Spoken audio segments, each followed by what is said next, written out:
अस्सलाम वालेकुम students, welcome to lecture number 2 of course calculus 1। आज हम पढ़ेंगे फ़ंक्शन के बारे में और जो मोस्टली हम देखेंगे आज के पूरे लेक्चर में फ़ंक्शन की टाइप्स होंगी। इसकी डेफिनेशन और इसकी टाइप्स को हम आज क्लियर करेंगे। तो स्टार्ट करते हैं कि फ़ंक्शन क्या होता है। कोई भी रिलेशन या फिर रूल या फिर कोई भी ट्रांसमिशन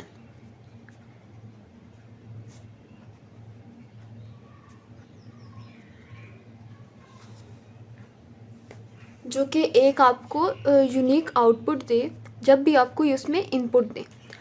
इनपुट जो है वो आप दो ले सकते हैं, लेकिन जो आउटपुट है वो आपके पास एक ही आनी चाहिए, यानी कि यूनिक ही आनी चाहिए। तो फिर हम इसको फंक्शन कहते हैं।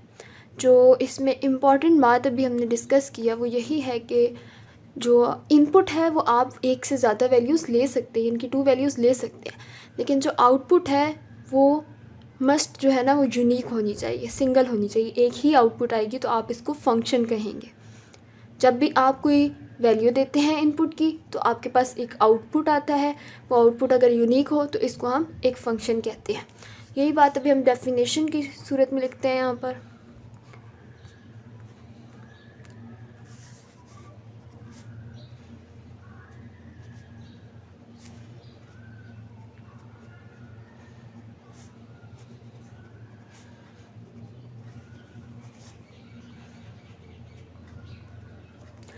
कह रहे हैं कि कोई भी रिलेशन हो, रूल हो या फिर कोई भी ट्रांसमिशन हो जो कि आपको एक यूनिक आउटपुट दे जब भी आप इनपुट वैल्यू अंदर इनपुट करें। कोई भी वैल्यू आप इनपुट करेंगे तो आपको एक यूनिक अगर आउटपुट मिलती है तो आप उसको फंक्शन का नाम देते हैं।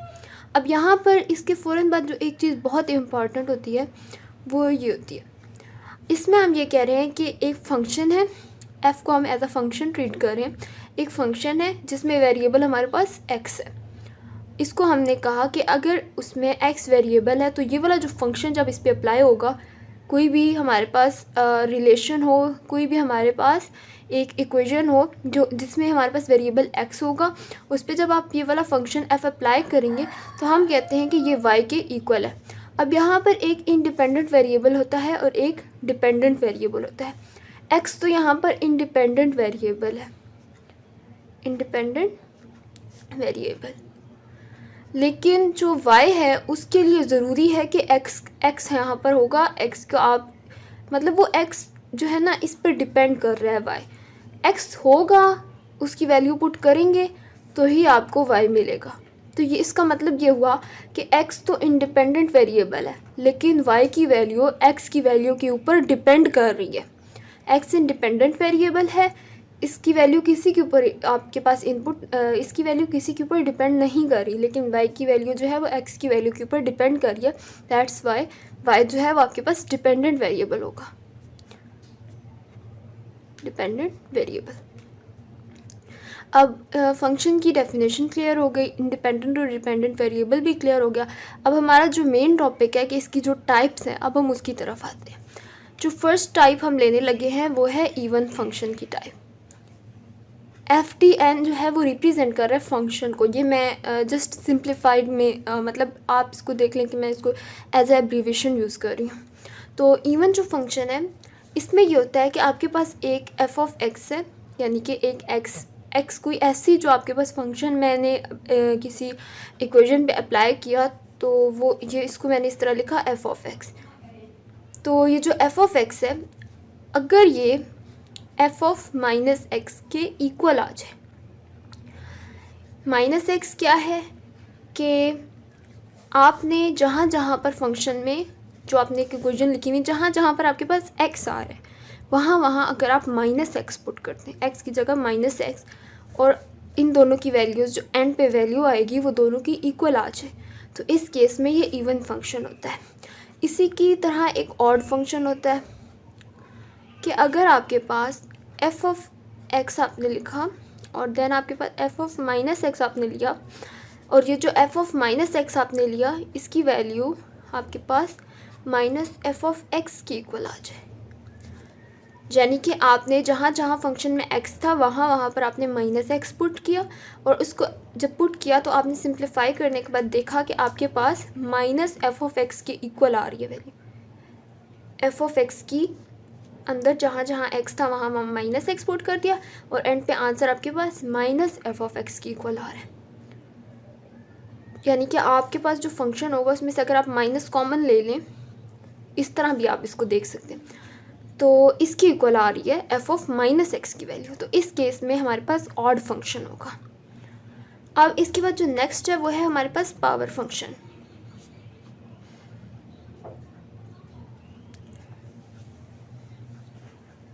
इसमें ये होता है कि आपके पास कोई वेरिएबल है, लेट्स से x, इसके ऊपर कोई भी कांस्टेंट पावर है, एक कांस्टेंट को रिप्रेजेंट कर। कांस्टेंट्स क्या होते हैं? 3, 7, 3, 5, 2, 1, कोई भी डिजिट आप ले रहे हैं, ठीक है। x की पावर में आपने कोई कांस्टेंट वैल्यू ले ली है, तो आप इसको पावर ले लेते हैं और इसको हम पावर फंक्शन कहते हैं। ये एक पावर फंक्शन है। लेट्स से मैं इसको कह देती हूँ y = x ऑफ a। इसी तरह अगर इसको हम अब ये, क्योंकि हमने जनरल फॉर्म में लिखा, अब हम इसको ज़रा स्पेसिफिक करके लिखते हैं, कोई वैल्यू लेके लिखते हैं। मैं कहती हूँ कि x का स्क्वायर है, तो ये हमारे पास कांस्टेंट है, ये हमारे पास वेरिएबल है। y = x स्क्वायर मैंने ले लिया, या फिर मैं y = x + 1 होल स्क्वायर ले लेती हूँ, या फिर मैं cos x होल की पावर 7 ले लेती हूँ। तो इन सब केसेस में ये हमारे पास पावर फंक्शन होगा, यानी कि हमारे पास कोई कांस्टेंट पावर आ रही है ऊपर। जब कांस्टेंट पावर आएगी किसी भी, नीचे कोई भी बेस हो, ऊपर कांस्टेंट पावर आएगी, तो हम इसको कहते हैं पावर फंक्शन। कोई भी वेरिएबल होगा और उसकी पावर हमारे पास कांस्टेंट होगी, कोई भी वेरिएबल होगा उसकी पावर हमारे पास कांस्टेंट होगी, तो ये हमारे पास हो जाता है पावर फंक्शन। वेरिएबल क्या होता है कि जिसकी वैल्यू हमारे पास चेंज हो सकती है। एक्स को हम डिफरेंट वैल्यू दे सकते हैं, एक्स को हम रियल नंबर में से कोई भी डिफरेंट वैल्यूज़ दे सकते हैं, तो ये हमारे पास एक वेरिएबल हो गया एक्स। अब नेक्स्ट जो हमारे पास इसकी फॉर्म है, यानी कि जो नेक्स्ट हमारे पास टाइप है, वो होती है एक्सपोनेंशियल। एक्सपोनेंशियल फंक्शन और पावर फंक्शन का अगर डिफरेंस देखा जाए, तो इसमें पावर फंक्शन में हमारे पास वेरिएबल की पावर में कांस्टेंट होता था, और इसका अगर उल्ट किया जाए तो एक्सपोनेंशियल फंक्शन बन जाएगा। यानी कि हमारे पास कोई भी आप ले लें कांस्टेंट टर्म, जैसे कि मैं ले लेती हूँ 7, और उसकी पावर में अगर कोई वेरिएबल ले लूँ 7y। अब यहाँ पर मैं x को कह देती हूँ कि x = 7y। यहाँ इस अगर क्वेश्चन को देखा जाए, इस इक्वेशन को देखा जाए, तो यहाँ पर हमारे पास y जो है वो इंडिपेंडेंट है और x डिपेंडेंट है, क्योंकि x की वैल्यू हमारे पास y की वैल्यू पे डिपेंड कर रही है। y को हम डिफरेंट वैल्यूज़ देंगे तो हमारे पास, अब जैसे मैं y को अगर 1 वैल्यू दे रही हूँ, अपनी मर्ज़ी से मैंने इंडिपेंडेंट वैल्यू ली है इसकी, लेकिन x की वैल्यू 7 पावर 1 हो जाएगी। इस फंक्शन को अगर देखा जाए तो x की वैल्यू 7 की पावर 1 यानी कि 7 आ गया। x की वैल्यू हमेशा y की वैल्यू पे डिपेंड कर रही होगी। इसी तरह अगर एक्सपोनेंशियल फंक्शन और पावर फंक्शन का डिफरेंस मैं एक दफ़ा दोबारा क्लियर करती हूँ कि अगर आपके पास वेरिएबल की पावर में कांस्टेंट होगा तो पावर फंक्शन होगा, और अगर कांस्टेंट की पावर में वेरिएबल होगा तो एक्सपोनेंशियल फंक्शन होगा। इसी तरह नेक्स्ट टाइप अगर देखें तो लॉग फंक्शन, जिसको हम लॉगरिदमिक फंक्शन भी कहते हैं। जब भी आपके पास अगर फंक्शन के अंदर या इक्वेशन के अंदर लॉग आ जाता है, log of x, log of x to the base 10, अगर कुछ भी ना हो तो मतलब आपके पास 10 है। दैट्स वाई यहाँ नहीं लिखा, यहाँ पर आपको मेंशन किया जा रहा है। नो, अगर कुछ भी नहीं होगा यहाँ पर बेस में, तो मीन्स के log of x to the base e होता है। e क्या होता है? e की जो ये एक कांस्टेंट आपके पास वेरिएबल है। इसकी वेरिएबल तो हम इसको नहीं कहेंगे क्योंकि वैल्यू चेंज नहीं हो सकती। एक कांस्टेंट आपके पास कांस्टेंट है, जस्ट आपके पास एक कांस्टेंट है और इसकी एक वैल्यू होती है स्पेसिफिक 2.17। और अब अगर हम जैसे कि मैंने यहाँ का कोई भी अगर आपके पास आ जाती है फंक्शन आ जाता है, इक्वेशन आ जाती है जिसके अंदर आपके पास लेट मी से इसको y = this, y = log of x, y = log x to the base e, तो वो सारे फंक्शन या इक्वेशन जिसके अंदर log आ जाए, इक्वेशन मैं बार बार यहाँ पर कह रही हूँ क्योंकि इक्वल साइन है, बट क्योंकि हम फंक्शन की टाइप्स डिस्कस कर रहे हैं तो हम इसको फंक्शन के सिर्फ नज़र से देखते हैं कि कोई भी ऐसा फंक्शन के जिसमें लॉग आ जाए तो हम इसको लॉगरिदमिक फंक्शन कहते हैं, log x to the base e। जो नेक्स्ट टाइप है वो ट्रिग्नोमेट्रिक फंक्शंस होते हैं, ट्रिग फंक्शंस।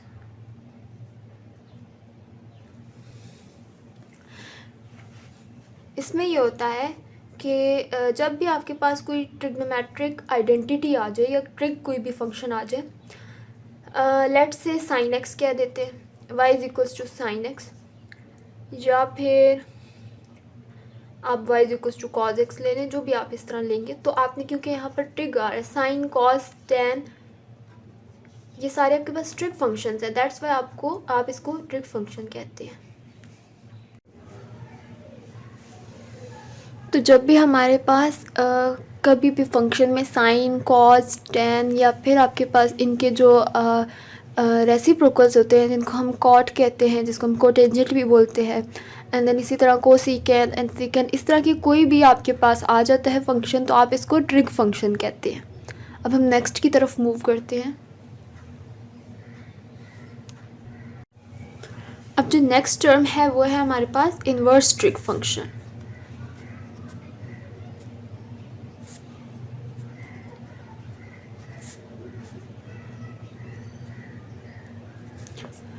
इन्वर्स ट्रिग फंक्शन वो होते हैं, ये ट्रिग मतलब ट्रिग्नोमेट्रिक, तो इन्वर्स ट्रिग्नोमेट्रिक फंक्शंस वो होती हैं, लेट्स से मैं लिखती हूँ y is equals to sine inverse x, यानी कि जब भी आप इस तरह की ये जो मैंने साइन कॉस टेन इन सब ट्रिग फंक्शंस का बताया, इनका जो इन्वर्स होता है tan inverse x, cause inverse x, sign inverse x, अगर ये सारे आपके पास यूज़ हो रहे हों किसी भी फंक्शन में तो आप कहते हैं कि ये इन्वर्स ट्रिग फंक्शन है।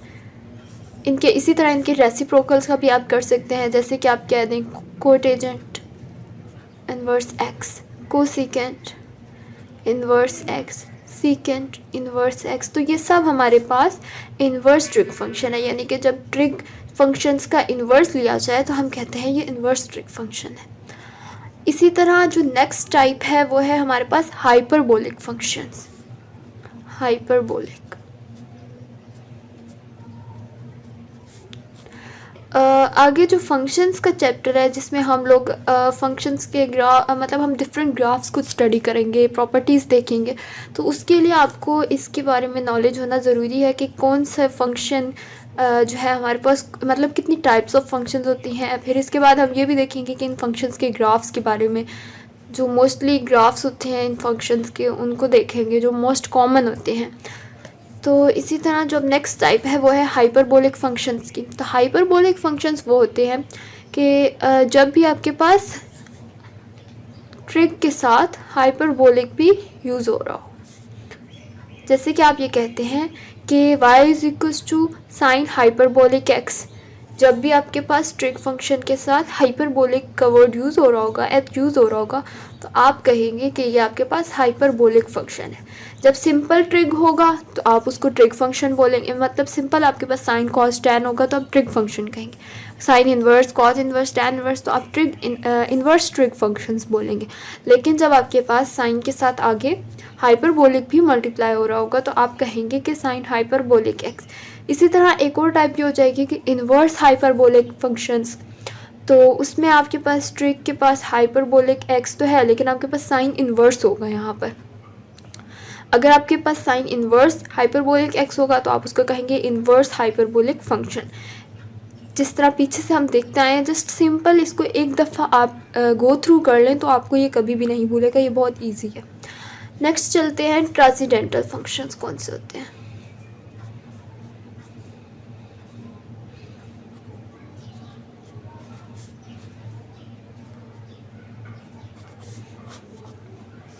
सारे जो नॉन लीनियर फंक्शंस होते हैं उनको हम ट्रांसेंडेंटल फंक्शन कहते हैं।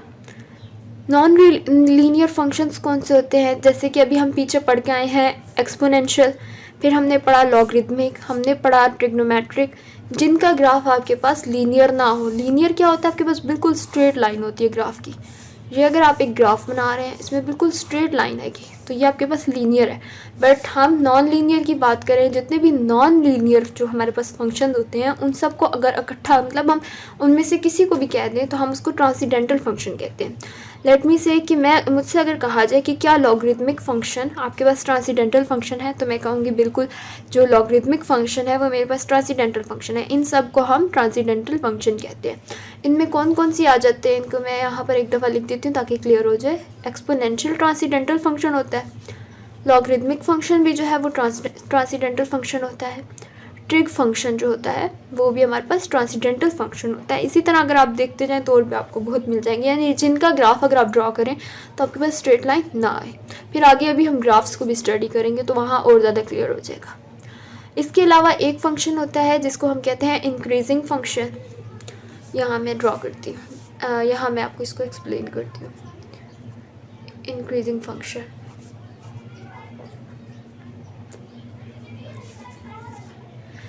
हमने दो वैल्यूज़ ली, एक को मैं x1 कह रही हूँ और एक को मैं x2 कह रही हूँ। लेट से x1 जो है वो ग्रेटर है x2 से। x1 में रैंडम कोई भी वैल्यू ले रही हूँ, लेट मी से कि मैंने 7 ले ली और x2 मैंने 5 ले ली। ये मैंने 7 ले ली और ये मैंने 5 ले ली, ठीक है। तो मैंने कहा कि x1 जो है वो ग्रेटर देन x2 है, यानी कि 7 ग्रेटर देन 5 होता है। अब इसको इन दोनों पे अगर हम एक फ़ंक्शन अप्लाई करते हैं, मैंने अप्लाई किया एक फ़ंक्शन x1 पर भी और मैंने अप्लाई किया एक फ़ंक्शन x2 पर भी। ये साइन मैं भी नहीं डाल रही, मैं जस्ट इसको बता रही हूँ कि एक फ़ंक्शन मैंने x1 पर अप्लाई किया और वही फ़ंक्शन मैंने x2 पर। अब यहाँ पर फ़ंक्शन आपके पास सेम है लेकिन x की वैल्यूज़ मैंने डिफरेंट ली हैं। तो फ़ंक्शन लेट मी से कि मैं एक फ़ंक्शन ले लेती हूँ y is equals to x square. ये मेरे पास एक फ़ंक्शन है, मैंने फ़ंक्शन लिया y is equals to x square. अब ये वाला जो फंक्शन है मैंने अप्लाई कर दिया x1 पर भी और x2 पर भी, यानी 7 पर भी और 5 पर भी। तो 7 पर जब मैंने y is equals to x square का फंक्शन अप्लाई किया, y की जगह अगर आप f ऑफ x लिख लें, क्योंकि पीछे हमने देखा कि y is equals to f of x होता है, तो अब मैंने यहाँ पर वही y की जगह f ऑफ x लिख लिया, यानी कि फ़ंक्शन के अंदर आपके पास ये मैंने एक फ़ंक्शन लिया है एक्स स्क्वायर। तो इस फंक्शन में आपके पास वेरिएबल x है, इसलिए मैंने कहा f ऑफ x, x के ऊपर ये फंक्शन अप्लाई हो रहा है, ये है f of x is equal to x square. तो अब f ऑफ x1 के लिए क्या हो जाएगा, x1 का स्क्वायर।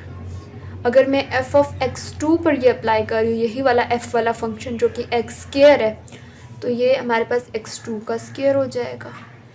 जो भी यहाँ पर आप वेरिएबल चेंज करेंगे, इधर भी जहाँ जहाँ पर वो वैल्यू आ रही है, अब यहाँ पर x था तो यहाँ जहाँ जहाँ x था वहाँ पर मैंने चेंज कर दिया। यहाँ पर मैंने x1 किया x की जगह, तो जहाँ जहाँ अंदर x था मैंने x1 कर दिया।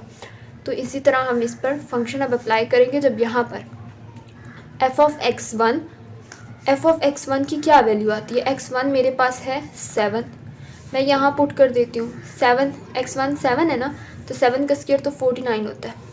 इसी तरह 5 है, यहाँ पर आएंगे इस वाले में x2 का स्क्वायर यानी कि 5 का स्क्वायर 25 हो गया।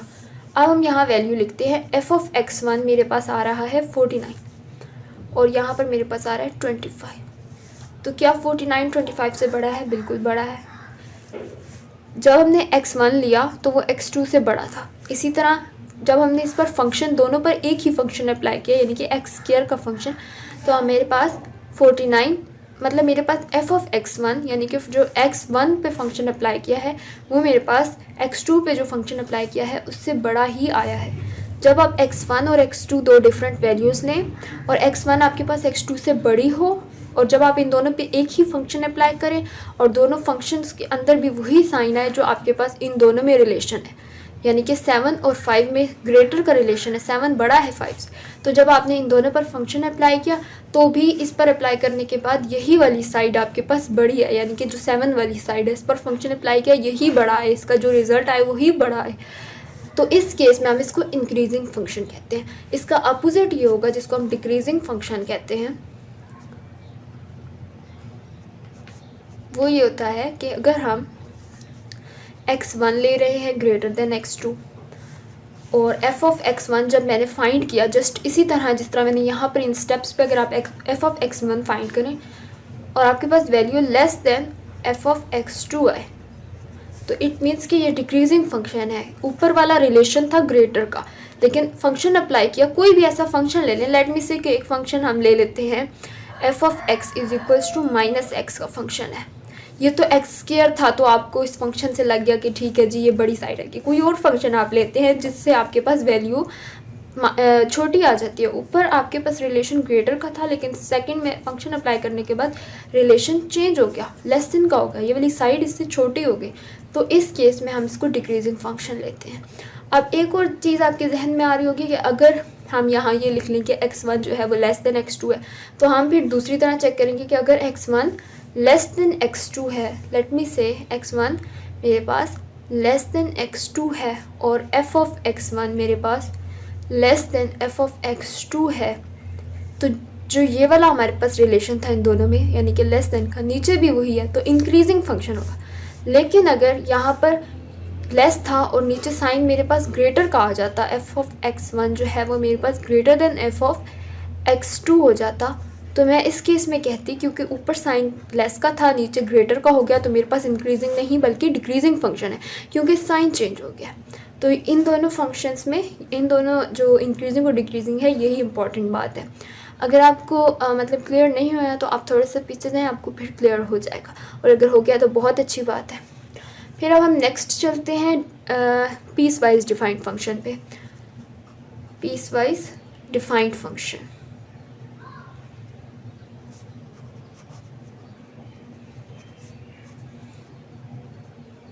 ये हमारे पास लास्ट टाइप है फंक्शन की फ़िलहाल, जो आज हम जो लेक्चर कर रहे हैं इसमें भी।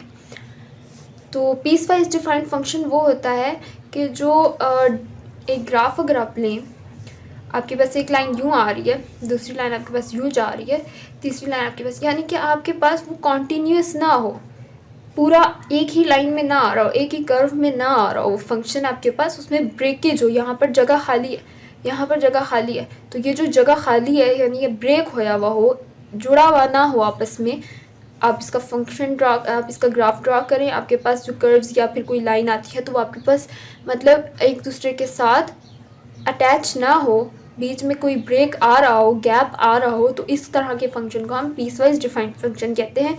ग्राफ के ज़रिए आप इसको इस तरह देख सकते हैं। अगर आप इसकी मतलब फॉर्म देखें तो मैं एक फ़ंक्शन लेती हूँ एफ ऑफ एक्स, और मैं कहती हूँ कि x f of x is equals to x square है, ये एक फ़ंक्शन है। कहाँ से कहाँ तक? जब एक्स मेरे पास ग्रेटर देन 0 हो और लेस देन 3 हो।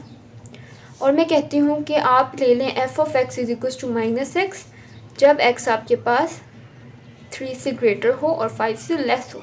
अब यहाँ अगर देखा जाए तो बहुत क्लियर टर्म्स में पता चल रहा है कि यहाँ पर डिफरेंट वैल्यू है, यहाँ पर डिफरेंट वैल्यू दे रहे हैं, मतलब वो कह रहे हैं 0 से 3 तक अगर x होगा तो आप इसका फंक्शन ये लें, इधर से ये हो तो यहाँ पर ये फंक्शन, जो आपके पास डिफरेंट टाइप से आपके पास डिफाइन हो जो फंक्शन। अब यहाँ इस वैल्यू तक वो ऐसे डिफाइन हो रहा है, इस वैल्यू तक वो ऐसे डिफाइन हो रहा है। ज़रूरी नहीं है कि अगर आपके पास ब्रेकेज, मतलब यहाँ पर मैंने कहा था कि ब्रेकेज गैप हो तो आप इसको पीस वाइज डिफाइन कहते हैं। अगर आपके पास एक फंक्शन आ जाता है ऐसे और एक आ जाता है ऐसे, तो आप कहेंगे ये भी पीस वाइज डिफाइंड फंक्शन है। अब दो तरह के जो पीस वाइज डिफाइंड फंक्शन होते हैं, एक कॉन्टीन्यूस होता है और एक को हम डिसकॉन्टीन्यूस कहते हैं। तो वो भी हम इससे आगे वो देखते हैं कि डिसकॉन्टीन्यूस और कॉन्टीन्यूस क्या होता है। पहले इसको क्लियर कर लें। इसमें यही होता है कि आपके पास अगर कहीं पर कुछ पार्ट में, ग्राफ के कुछ पार्ट में किसी और तरह डिफाइन हो रहा है और ग्राफ के कुछ पार्ट में वो किसी और तरह डिफाइन हो रहा है, तो इसको हम पीस वाइज डिफाइंड फंक्शन कहते हैं। डिफरेंट पीसेस पे डिफरेंटली वो डिफाइन हो रहे हैं। जैसे कि कुछ यहाँ तक x जवाब पर 0 से 3 तक होगा, ये मैंने x ड्रॉ किया, यहाँ से यहाँ तक 3 तक, लेट से कि ये 0 से 3 तक है x, ये y है, ये x है, तो 0 से 3 तक ये एक्स स्क्वायर के तौर पे डिफाइन हो रहा है। इसी तरह हम कहते हैं कि जो 3 से 5 तक है तो वो माइनस एक्स से डिफाइन हो रहा है। एक्स स्क्वायर का जो है वो पैराबोला होता है। इसी तरह माइनस एक्स का ग्राफ आप देख लें।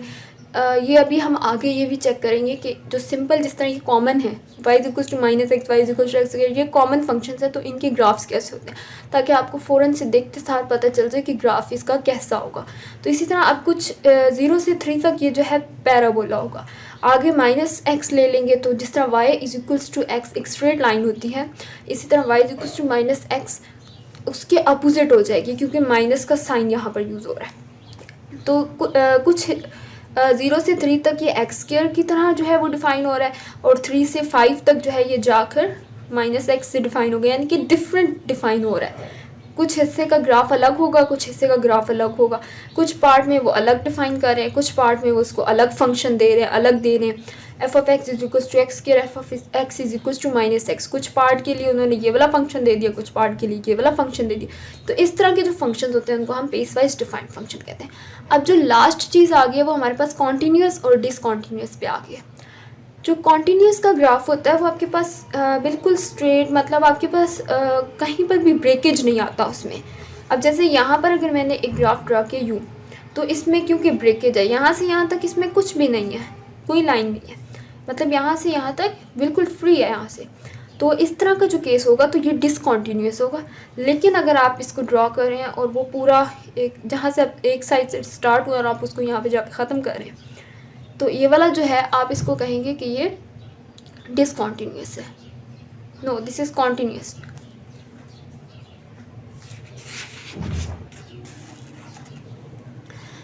और जो हमारे पास डिसकॉन्टीन्यूस का एक तो ये है ना कि आपके पास ब्रेकेज जो है वो होगा तो आप डिसकॉन्टीन्यूस कह देंगे। अगर कहीं पर ब्रेकेज नहीं आ रहा तो आपके पास कॉन्टीन्यूस हो जाएगा।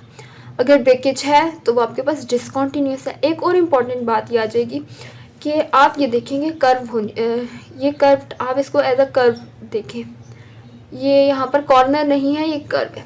अगर आपके पास, मैं यहाँ पर ड्रॉ करती हूँ, अगर आपके पास कर्व आ जाए, फंक्शन ड्रॉ करते हुए कहीं पर कर्व आ जाए, ऐसे कोई फंक्शन है, एक यहाँ पर आपके पास कॉर्नर है, एक यहाँ पर कॉर्नर है और यहाँ पर कर्व वाला फंक्शन ड्रॉ कर लेते हैं। अब आप इसको डिफरेंट फंक्शन ट्रीट करें, यानी कि आप समझें कि ये अलग फंक्शन और ये अलग फंक्शन, ये एक ग्राफ पर नहीं है, आप इसको ऐसे ट्रीट करें। मैंने जगह कम होने की वजह से इसको मतलब ऐसे कर दिया, बट आप इसको ऐसे ट्रीट करें। यहाँ पर एक आपने ड्रॉ किया ग्राफ, इसमें आपके पास 2 कॉर्नर्स दिए हुए हैं, लेकिन इस ग्राफ में उसने कॉर्नर नहीं दिया। यहाँ पर अगर पॉइंट लिया जाए तो आप इसको देखेंगे कि एक कर्व की शक्ल में है। तो जिस तरह के कर्व वाले होते हैं ये कॉन्टीन्यूस है, बट अगर और कहीं पर ब्रेकेज ना आए तो वो वाली रीज़न भी, आप वो वाली कंडीशन भी इसमें अप्लाई करते हैं। लेकिन अगर आपके पास कॉर्नर आ जाए, कहीं भी किसी फंक्शन में कॉर्नर आ जाए, तो आप कहते हैं कि ये आपके पास कॉन्टीन्यूस नहीं है। कॉन्टीन्यूस नहीं है क्योंकि आपके पास कॉर्नर आ गया। किसी पॉइंट पर अगर कॉर्नर आ जाए तो आप कहते हैं कि ये कॉन्टीन्यूस नहीं है, डिसकॉन्टीन्यूस है। लेकिन अगर कर्व है तो आप कहते हैं ये कॉन्टीन्यूस है, विद द कंडीशन के कहीं पर ब्रेकेज ना हो। तो आज का लेक्चर यहीं तक है। अगर आपको कोई बात समझ नहीं आई आप कमेंट सेक्शन में पूछ लें, और फिर हम नेक्स्ट लेक्चर में मिलेंगे with a new topic. And thanks for watching. अल्लाह हाफिज़।